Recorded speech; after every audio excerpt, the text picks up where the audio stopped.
sare lina sila fisikilina o ma'awhanau. Pai whanau na e tupai a hina li kola miana, na e tau hongo whinu maua. Hele nā he ahula, e kia keisi. Tui utu loa taniana, e kia keisi. Tui utu loa vitolio, e kia. Felice, e kia keisi. Halamuna, e kia. Hene li kola amiama, o tau whatahataha i ahu. Elena Tito tai amiama, no penisila. Sosefo, e kia keisi. Le nā hoa mo whaleo ni soro, e kia.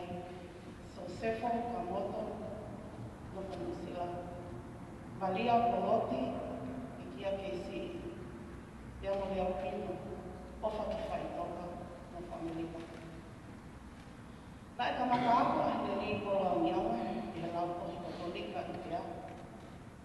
I he tāhiwa o noa, na e kawai a hene li kola i he whawha laka ki hako amama o lunga siasi, na i roa he ahako ia sa ngātu soani. Wakamaka.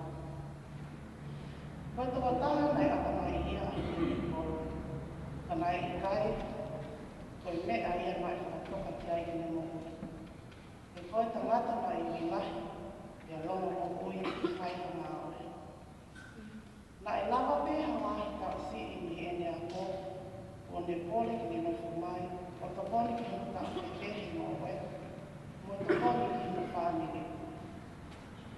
I aha ta hawaru ki sema ta hewa ki to toru, na e maakoa ai a hene li kolo i a mele si ahi toni o hei mantu a whawhawao. O whakakoroa aki ki nga ua hawhanau ki tokowhitu.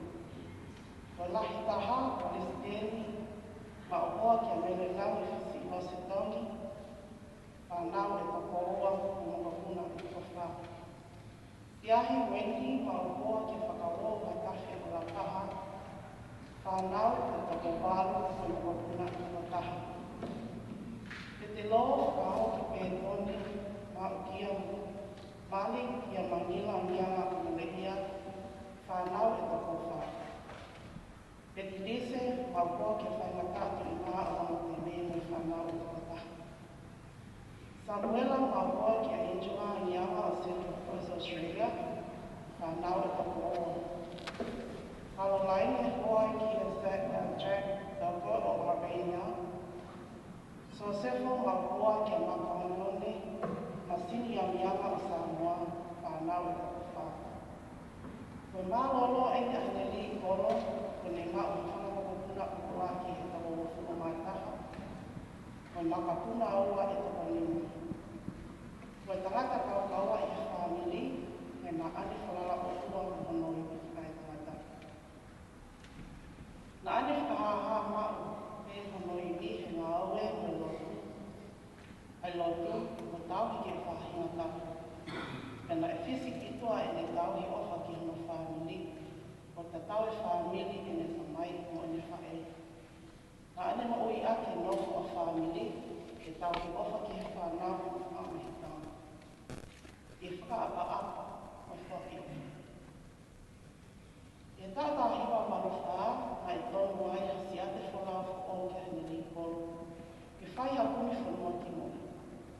Ko hiko i ka hau o i whanau.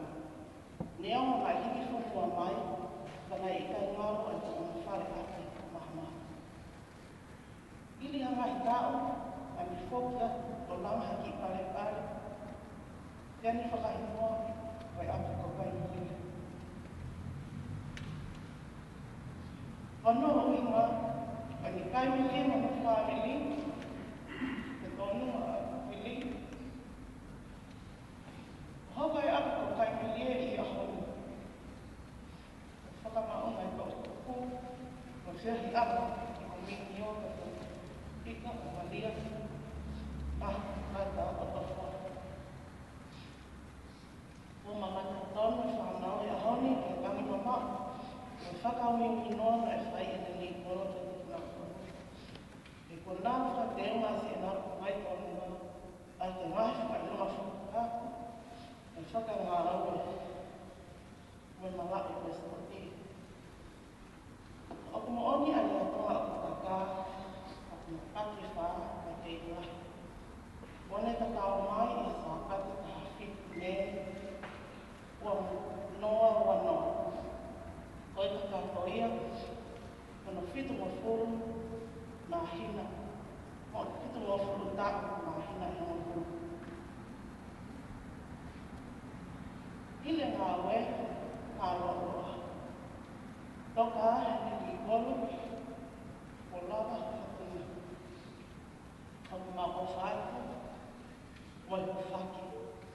kawa e ta kuania.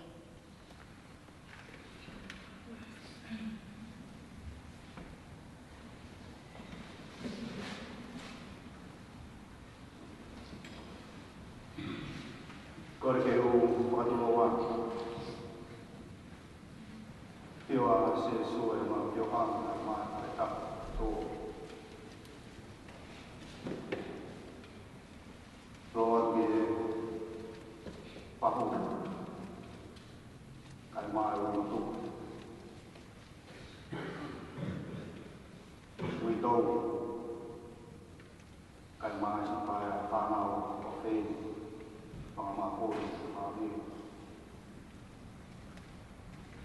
Lord, what do we hope? Malo ay tao din po ang kalilay. Tao ka ito ang nalisi ay ako. Pabe ko ay tungaw kaya ay mamani ang puno ang tao yan. Pagkakangat. Pagkatay beo tao kay mawag niya mawag. Lawan dito lang at family ko din ako tao pa na ang tao to. Iyaho. Katobe mo ay phenomari ko rin yung pag-fonga ito ang pade pensiman. Lawan ito, mga pade sili. Kung nga wala ikan, mga tao nila. Ito nga si my family. Ito ang kawas tere iyo. Pagkawat ni Pidon, Puito. Kasi yang kay mai no ay whanau o whee. Te kaunga mama. Ang ebe ko e pio kawa na ka whanau ki ai. Mapaki e whāturik. Ko e whalaanga e whame. Kau ke ala mai. Tātau na whāko. Ko e ne mokoni. Ka whanana mai e ke kau e whilau whawhetai tumu taha. Ai siasini o whakatau e ofa ai o toa. Ka whakamāpoko ai ki hilelei e mokui koia. Tau whanau ke pio ka ki hilelei. Tau whakapoko te la milangi o whawhetai. Makatua e whilau tumu. Whakatau e kima maari ai. Ai tau whanata. I whai e kawatu, ko i whakamāwai, ui tō me ko whāna, kai mai sesi, mo i kamai, hei ko whena koi ni, nā he whena whakamātua, i ene mokui, ko hui me koi ne ofa, e i ko seso. Kui ngā maari ai e tau whanata mai ko ni, mo e whakita i, ko tōnga i kamai o ki, ia kore e te tā kua ki a whio lau. We know that we find our family and one out of God. We have the Lord of what we know on our mind and our hope.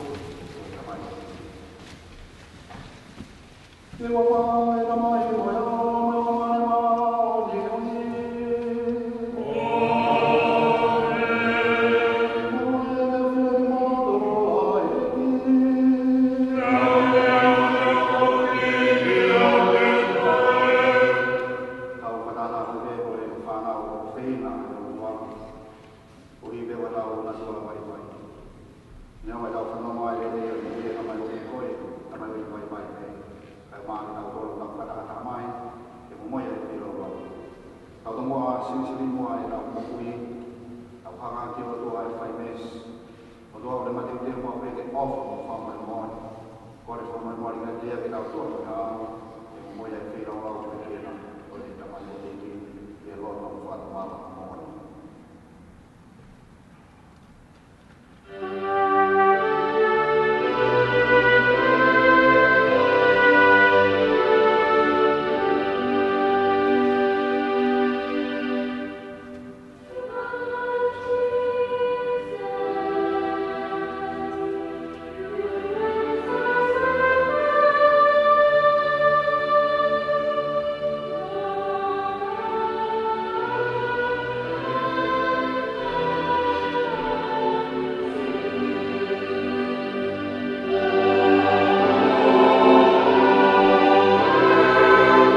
fulmataha hana limang fulmafiti.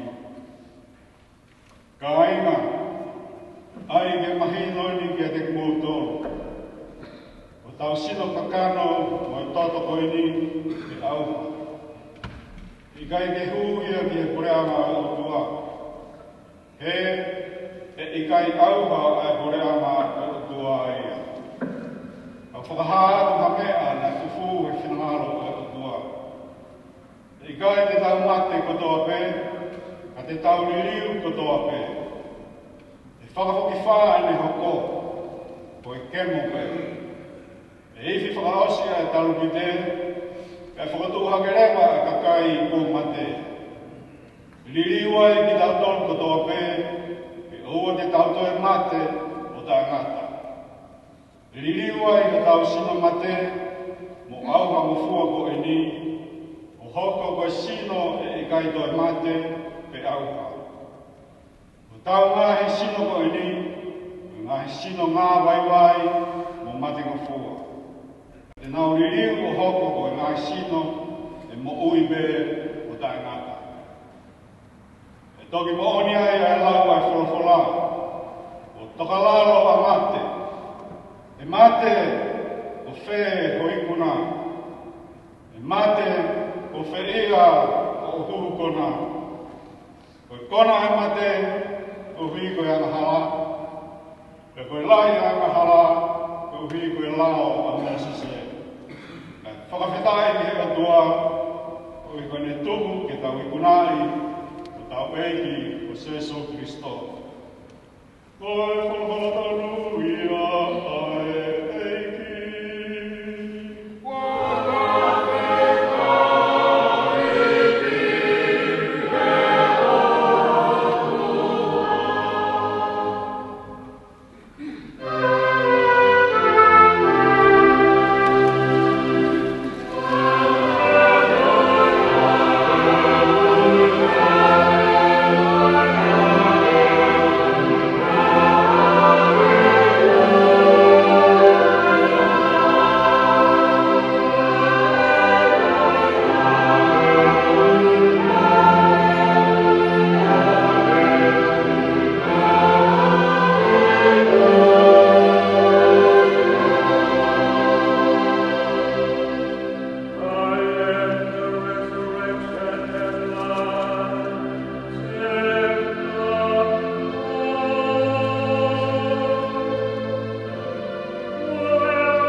o ku mahino me kia te au, e toi tū hoku tōnga ane he ako whakamui.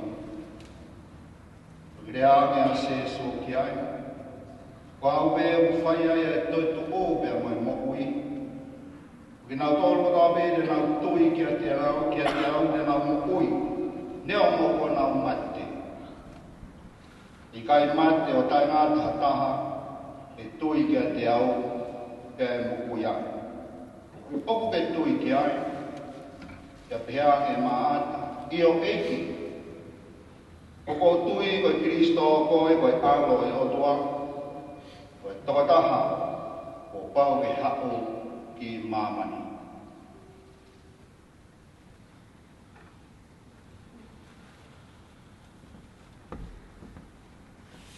Koe ngore tonu ia o eiki.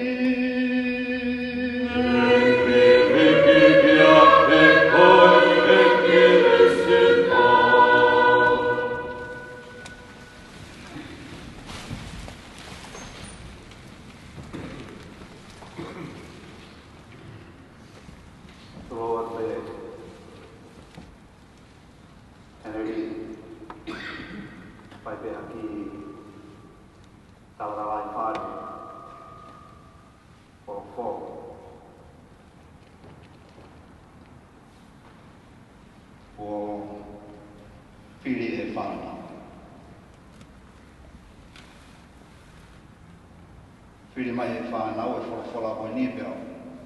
I no whohi e whorowhora.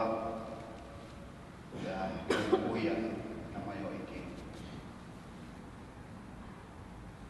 Whamaro rai atu. Ko ngai whorowhora ko whiri. Whiri pehe whānau pēo me e au sia. Pēo e koto tā kua kia. E motoa koe. Ngahi whorowhora e aho ni whakapoto e whiri e whanau. Nofo me nau toka ngā ngai whorowhora e toitu. Pea mō mea e pē ka inga lotu.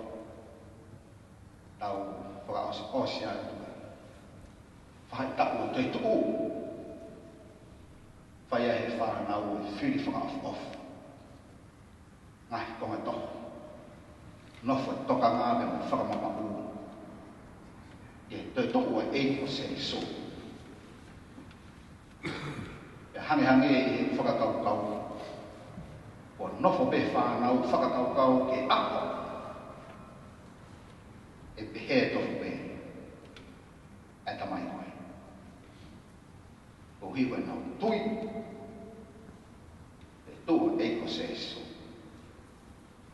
E oange e whainga mahari. E tamai koe mai neri. Konga ku, nofo ke toka ngā.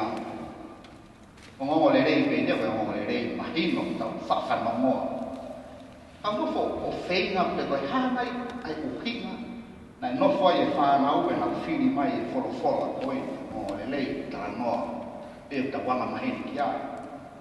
Koe konga ku, nofo ke toka ngā. Koe kai mena e whetāpā ki ai a maaki.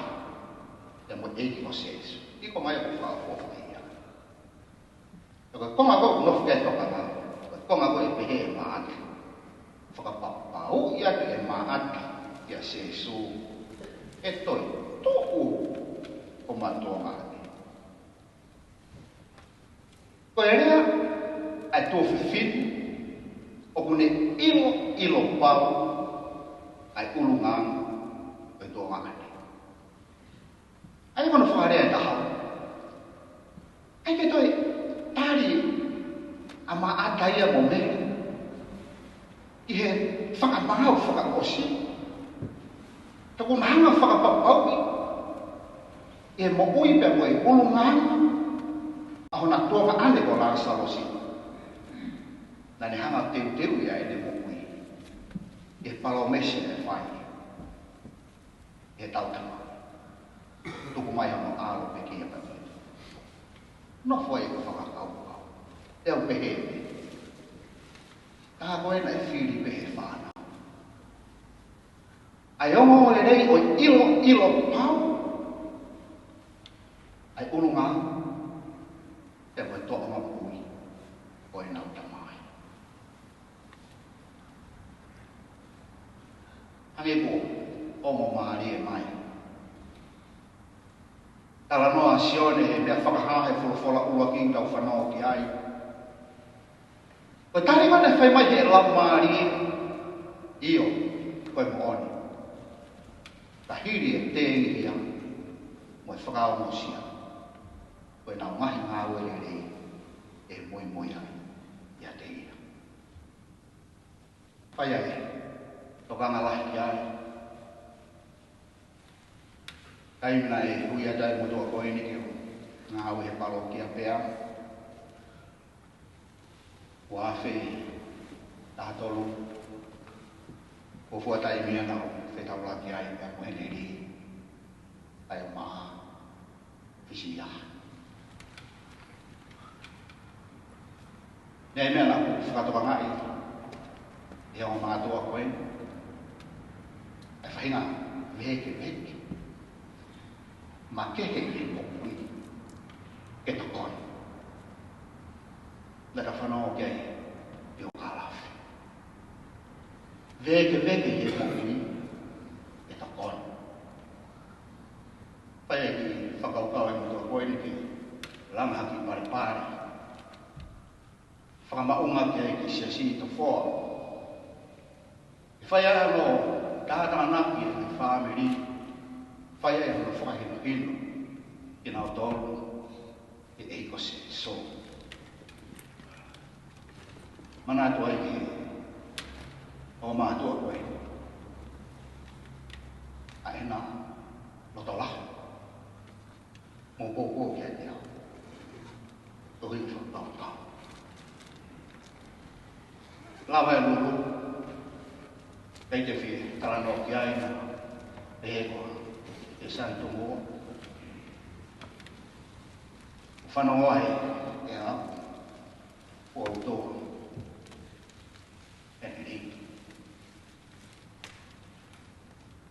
Ana kai ke tupu ai ai whainga e tamai koe ke whakaawange e me ofa e mohe mai mamai.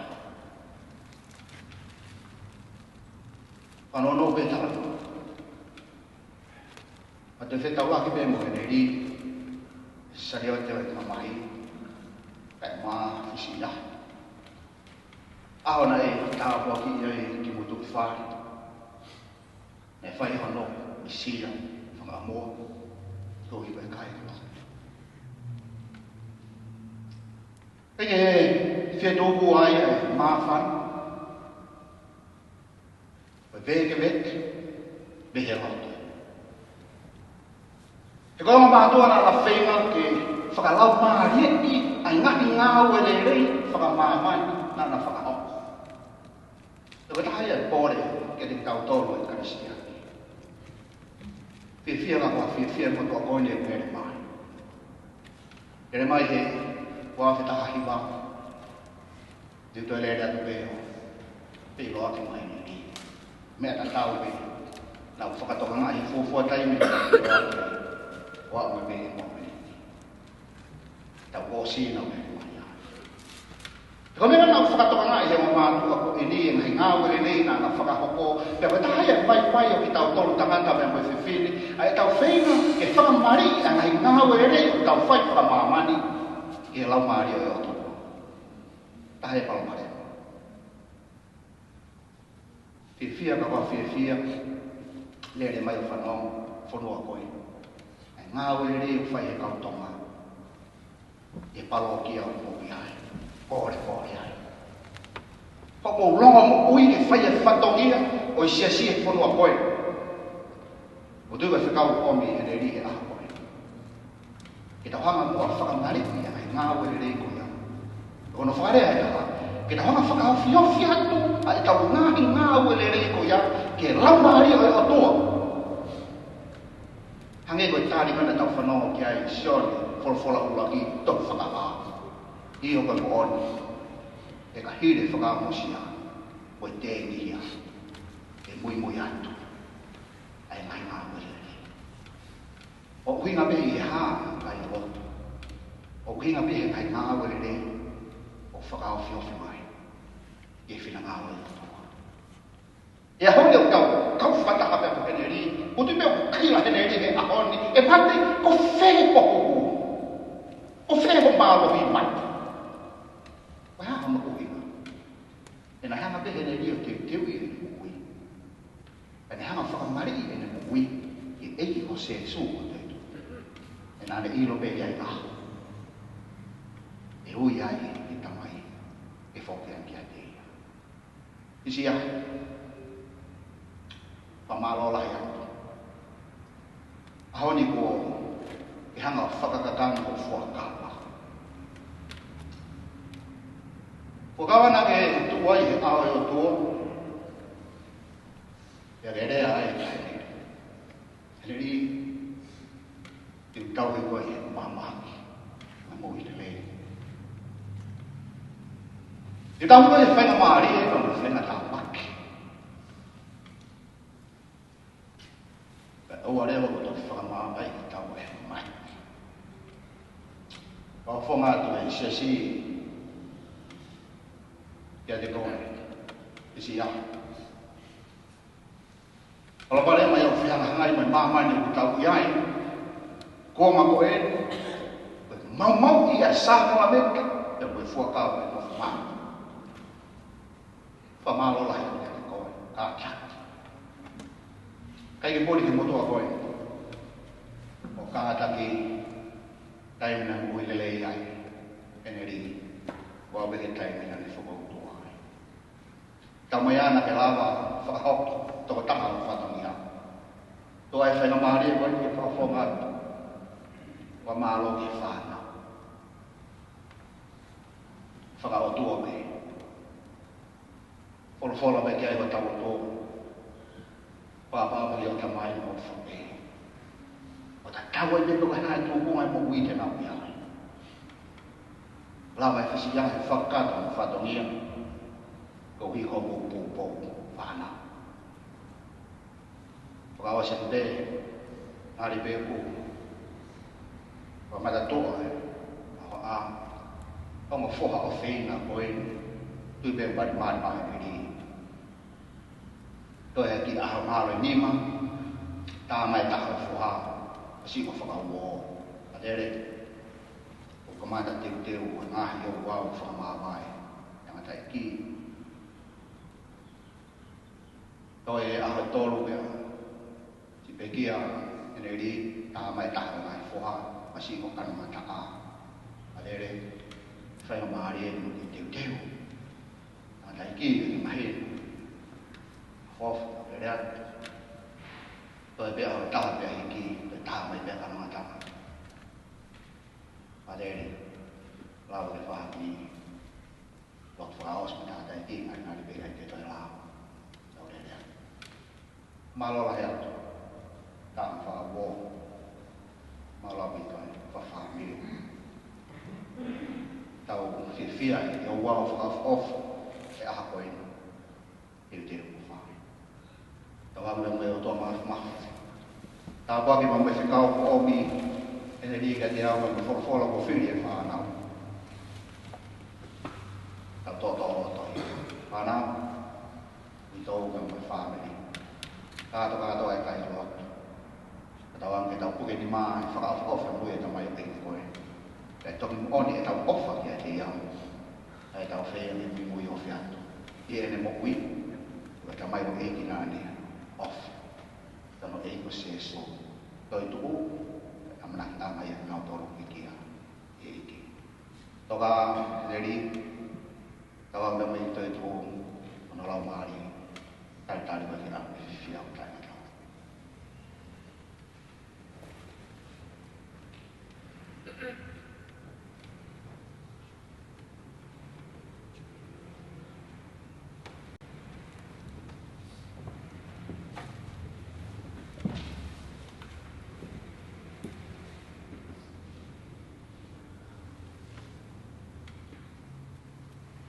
Pea ke alonga ke pai e tau mo whaki.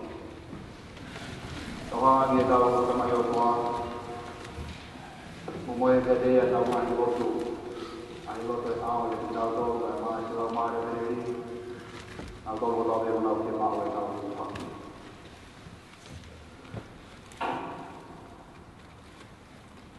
Ekie, nā ki whakanonoa i he mate, au kau mea ko nā sarusi. Whakawhia maria e kumua, i maturu, i malotu mamahi. Makore ni he tui.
Tamoy ko hene yang tawange pai mana wa pa ko mau di mono sora wa ni.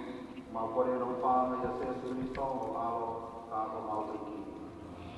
Tawange ga pe de mo do ai ki.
Mana tu tu buang ini yang ini dia, nanti tu dia yang ma, sama awak yang bagi mana pang, buang dia bagi dia kawan mana dia, motor ini muka kandang dia, hobu sino, ayah tu buang ini kau ini kau ini motor.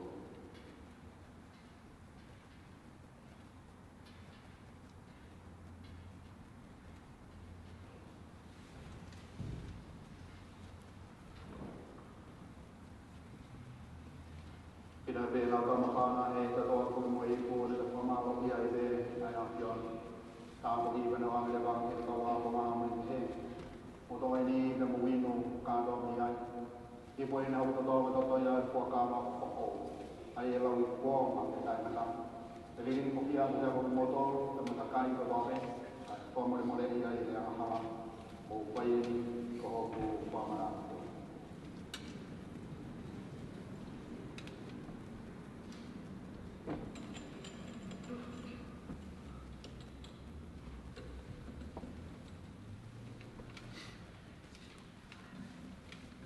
When we live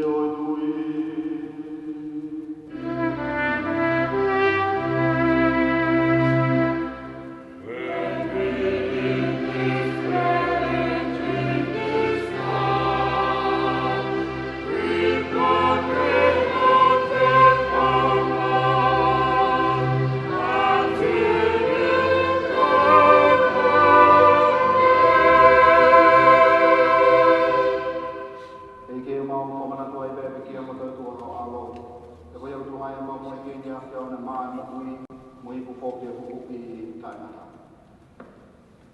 Ia o malu e kotai o ia te koan, o ia wai ampi tau ngā o ai apion. O tungu mai ke mahu no noan ke whai o tau hi ke loto loto ngā ho ao iki. Mau te kore mamahe atu koki ke loto loto i e pēr te mau tōra e uonga taha. Tōnga hi ngā o e laumane mā anoni, te rea e sino, moe tangata o te so, ai o amene kena te mau tau ngā tāri i puataha. E ke te ke hāngai whai o moa ko sesi, ai o roto mamakola te whunga māmani, kau hi ke tukure ki nai be, ai te opo o whani no no kakai, be ke mau tu tāng ko whātiko, tai maha mau hi ke tikopo Anthony Fisher, whahinga tapu, ka mui whakawa, mohi mau karuni, ono ngā toa. E ke auteri a mua, o tamai o ke koe, e neri angi anga, ai ko i ui kai kene hiki atu mei māmani. Tuku mua ke te au hangena kau ngā mamahi mo alo i e ne pekia, kawa me koke toi whakatahu mo ia i e ne toi tuku. E ke a whita wala mua ke mau kai na koe wana tui mālolo, mo i amanaki ki ha toi tuku. Kai maa si kai na pekia kua be, to hige nau māta ai a kuru i ao kokoha. Whita wala mai a kini mau turuni hono katoa, to hige mau kau mama ua e mo kui i tangata, tataha mo maria ba kani nā ko o ai o tua, ngā so se po o na hoa, kau apostolo monu ia, kai maa e kau maa anuan kua pe koe, e nā whaka hoi kua ia a whiona i ka loni, mo whakalimiki ai koe na mo tupoloria to a whio, runga yo alo o Sesu Christo. Oe ui ko Sesu Christo na mone a whio, mea tumapongi a reia, o whae kengi a ke koe o toa te moe maapi maapi, whata mala maari maari, ai langi matoloni a koe au kuri, o tae ngata pea tae ngata.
E ke whanawangi. Pe vai mahi ko e ni sākala me tau he wani mo e polopola. E kuna iai mai tamai ko e ni heneri amianga. Ai pe maari e mo e māma tainata. Mo toka te wai aki mau tolu ke mau inasi pataha poi. I langi mo e kure ana mi tainata. Mau kore no upa mai a Seres Christo mo alo a mo mau iki. Amen. Amen.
He vai tō puta pōni. Te whamanātua ia pati kaiso. Heneri. Ai whamanāma. E whai whanonga. I mokui i tātiti.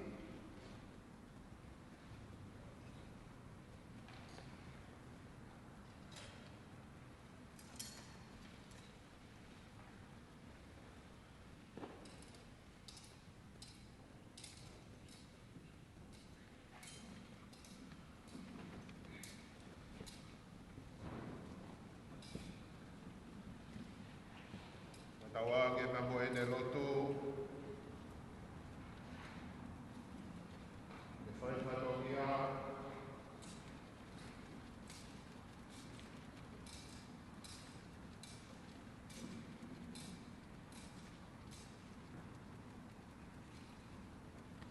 E mo ene leo wha. E alaha. E taria, aia, e mo ui tainata.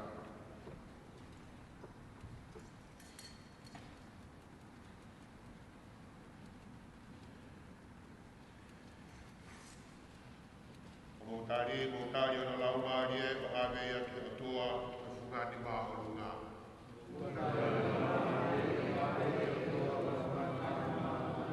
Mo womi kau ngāni onia e o tua o tokoni ia, mo womi kau angelo ai ki o whawhitaula ki ia.